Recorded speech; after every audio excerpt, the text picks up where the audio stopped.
బాబాయ్ నువ్వేం చేస్తున్నావు అర్థమవుతుందా? బాబాయ్ నువ్వు గడ్డి కాల్చేస్తున్నా అని అనుకుంటున్నావు, కానీ ఇట్లా నువ్వు గడ్డి కాల్చడం వల్ల మన భూమికి వేలు చేసే వానపాములు అట్లాగే బ్యాక్టీరియా నీ చేతులారా నువ్వే చంపేస్తావు. అంతేకాదు నువ్వు ఇట్లా ఒక టన్ను గడ్డి కాల్చడం వల్ల 5.5 kgs ఆఫ్ నైట్రోజన్ అంటే మనం జల్లే యూరియా, 25 kgs ఆఫ్ పొటాషియం అంటే మనం జల్లే పొటాష్, 2.5 kgs ఆఫ్ ఫాస్ఫరస్ అంటే మనం జల్లే డిఏపి, 1.5 kgs ఆఫ్ సల్ఫర్.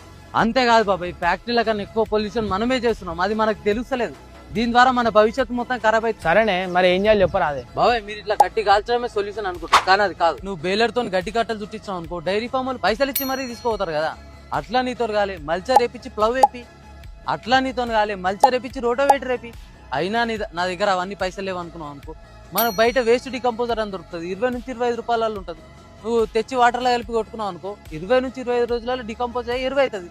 మనం మళ్ళీ ఎరువులు కొనాల్సిన అవసరం లేదు కదా. దయచేసి ఈ రీల్ ప్రతి రైతుకు షేర్ చేసేలా చూడండి. చాలా మంది రైతులు తెలిసి తెలియక చాలా మిస్టేక్ చేస్తారు. సో ఇట్లా మనం గడ్డి కాల్చడం వల్ల మనకన్నా మన భవిష్యత్తు చాలా సఫర్ అవుతుంది అనమాట. సో ఇట్లాంటి ఇన్ఫర్మేటివ్ వీడియోల కోసం ప్లీజ్ డు ఫాలో. వస్తాం అలా రైట్.